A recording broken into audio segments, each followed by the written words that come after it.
বলাইচাঁদ মুখোপাধ্যায়ের ছোট গল্প ঝুমরি।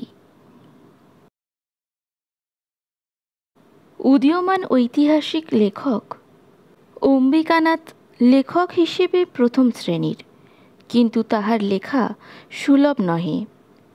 কারণ তিনি ফরমাসে লেখেন না, টাকার লোভেও লেখেন না, লেখেন কম।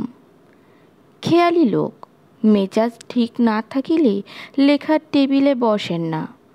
বিবাহ করেন নাই, সংসারে আত্মীয় স্বজনও কেউ নাই। বিরাট 3 তলা বাড়িতে তিনি একাই থাকেন। ধনী পিতার একমাত্র পুত্র।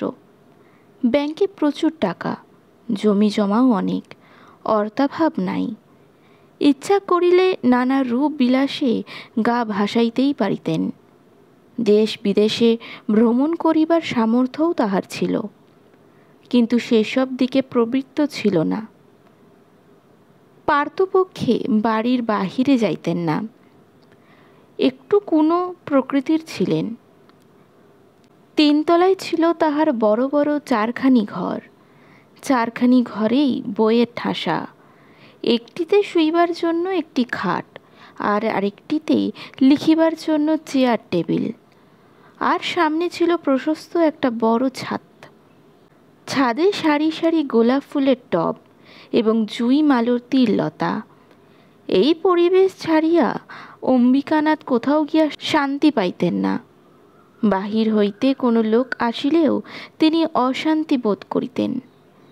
বাহিরের লোক ঠেকাইয়া রাখিবার জন্য নিচে ঝুমরি থাকত।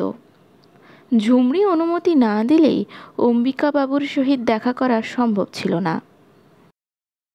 শুনিয়াছিলাম অম্বিকাবাবু নাকি 13শ শতাব্দীর সুফিদের লইয়া একটি ভালো প্রবন্ধ রচনা করিয়াছেন। আমার মাসিক পত্রিকাটির জন্য সে প্রবন্ধটি সংগ্রহ করিবার বাসনা হইল। অম্বিকাবাবুকে একটি পত্র দিলাম। তিনি উত্তরে জানাইলেন, প্রবন্ধ লেখা এখনো সম্পূর্ণ হয় নাই। আপনি 1 মাস পরে আসিয়া আমার সহিত দেখা করুন। যে মাসিক পত্রে প্রবন্ধটি প্রকাশ করিতে চান তাহার নমুনাও সঙ্গে আনিবেন। 1 মাস পরে তাহার বাড়ির উদ্দেশ্যে রওনা হইলাম। প্রকাণ্ড হাতাওয়ালা বাড়ি। হাতার চারিদিকে উঁচু দেওয়াল। গেটে কেহ ছিল না। গেটের ভিতর প্রবেশ করিয়া দেখি চারিদিকে ভুট্টা ক্ষেত। আমি প্রবেশ করিতেই ভুট্টা ক্ষেতের ভিতর হইতে একটি পৌরা সাঁওতালিনী বাহির হইয়া আসিল। কালো রং, তালের মতো মুখ, হস্তিনী মুণ্ডের মতো নিতম্ব, সুউন্নত পরধর, হাতে একটি লাঠি। তুই কে বটিস? আমি অম্বিকাবাবুর সঙ্গে দেখা করতে চাই। ঝুমরি কোথায় থাকে? আমি ঝুমরি। ছেলার শরীর ভালো লয়, দেখা হইবে ক্লাই। কবে আসবো? আসিস না, তোরা সবাই উয়ার মাথাটা খারাপ করে দিবি। সারাদিন সারা রাত খালি পড়ে, ঘুমোয় না। তোরা আসিস না। সবিনয়ে বলিলাম, আমার বড় দরকার, উনি আমাকে ডেকেছেন। 7 দিন পরে আসিস। 7 দিন পরে আবার গেলাম। আবার ঝুমরির ভুট্টা ক্ষেত হইতে বাহির হইল। এবার সে বাধা দিল না। এবার অম্বিকাবাবুর সহিত দেখা হইল। দেখিলাম তিনি বেহালা বাজাইতেছেন। আমি চেয়ারে বসিয়া রহিলাম। তিনি বেহালা বাজাইতে লাগিলেন। বেহালা বাজানো শেষ করিয়া বলিলেন, কে আপনি? আমার নাম বসন্ত সেন। আমি আপনার সেই সুফি সম্প্রদায়ের সম্বন্ধে প্রবন্ধটার জন্য এসেছি। আপনার তো 7 দিন আগে আসবার কথা। আমি 7 দিন আগেই এসেছিলাম, কিন্তু শুনলাম আপনার শরীর খারাপ। ঝুমরি বললেন 7 দিন পরে আসতে। অম্বিকা একটু হাসিলেন, বলিলেন, ঝুমরি সহজে কাউকে আমার কাছে আসতে দেয় না। কই দেখিয়া আপনার পত্রিকাটি কীরকম? পত্রিকাটি দেখিয়া তিনি সন্তুষ্ট হইলেন। 8 পেপারে ছাপা, ছাপায় ভুল নাই, ছবিগুলো সুন্দর। বলিলেন, বেশ, আপনাকে প্রবন্ধটা দেব। পারিশ্রমিক কত লইবেন তাহা জিজ্ঞাসা করিবার সাহস হইল না। তিনিও কিছু বলিলেন না। কিন্তু আমি একটা লোভনীয় টোপ সংগ্রহ করিয়া আনিয়াছিলাম, সেইটি ফেলিলাম। আমি কিছু হাতে লেখা পাণ্ডুলিপি পেয়েছি, সেটার পাঠোদ্ধার করার সামর্থ্য আমাদের নেই। আপনি যদি... অম্বিকাবাবু আমাকে কথা শেষ করিতে দিলেন না। হাতে লেখা পাণ্ডুলিপি নিশ্চয়ই আনবেন, পাঠোদ্ধার করার চেষ্টা করব। যদি পারি প্রবন্ধ লিখব এ নিয়ে, আপনি নিয়ে আসবেন। সসংকোচে বলিলাম, কিন্তু আপনার ঝুমড়ি কি আমাকে আসতে দেবে? আপনি যদি ওকে বলে দেন ভালো হয়। ও আপনার চাকরানি তো?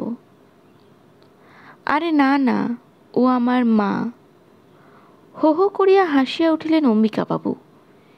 কীরকম আপনার মা? বছর 5 আগে ওকে বহাল করিয়াছিলাম। বহাল করিবার কিছুদিন পরে লক্ষ্য করলাম ও কেবল আমার চারিদিকেই ঘুরঘুর করে। একদিন মশারির ভিতরে শুয়ে আছে, ও দেখি মশারির ভিতর ঢুকে পড়েছে। বললাম, কী রে, এখানে ঢুকছিস কেন? ও বলল, দেওয়ালের দিকে মশারিটা ভালো করে গোঁজা হয়নি, তাই গুঁজে দিচ্ছি। ভারী রাগ হলো, বকলাম খুব। জিজ্ঞাসা করলাম, তুই আমার কাছে কাছে ঘুরিস কেন? কাঁদতে লাগলো। তারপর কি বলল জানেন? আমার যে ছেলেটা মরে গেছে তার মুখ যেন তারই মতো। আমি তাকেই দেখি তোর মধ্যে, তাই তোর কাছে ঘুরঘুর করি। তখন আমি বললাম, তুই তাহলে চাকরানি হয়ে থাকবি কেন? আমার মা হ, আমার সব ভার নে। ও জবাব দিলে, নিব। সেই দিন থেকে ও আমার মা হয়েছে।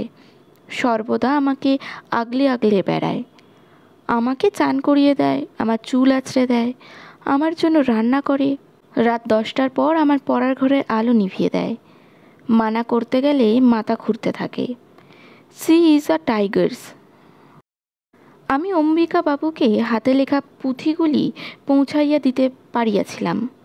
অম্বিকা বাবু বলিয়াছিলেন 1 মাস পরে যাইতে। 1 মাস পরে গিয়াছিলাম, কিন্তু গেট পার হতে পারি নাই।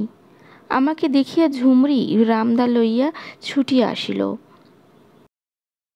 বেড়া বেড়া এখান থেকে। কি কতকগুলান ছাই পাস দিয়া গেলি সেদিন, সেই থেকেই ছেলেটার ঘুম নাই, খেতেও চায় না। আমার একটা ছেলা মরে গেছে, এটাকেও মারবি নাকি তোরা? বেড়া এখান থেকে, কারুকে ঢুকতে দিব নাই আমি। বেড়া বেড়া বলছি। রামদা উঁচিয়া তাহারা করিয়া আসিল আমাকে, চলিয়া আসিতে হইল। কয়েকদিন পরে অম্বিকাবাবুর পত্র পাইলাম। সবিনয় নিবেদন, দুঃখের সহিত জানাইতেছি যে আপনাদের পাণ্ডুলিপি কাল ঝুমরি পুড়াইয়া ফেলিয়াছে। পাগলিকে লইয়া কী যে করিব বুঝিতে পারিতেছি না। আপনি আমাকে ক্ষমা করিবেন। নমস্কার। ইতি অম্বিকানাথ।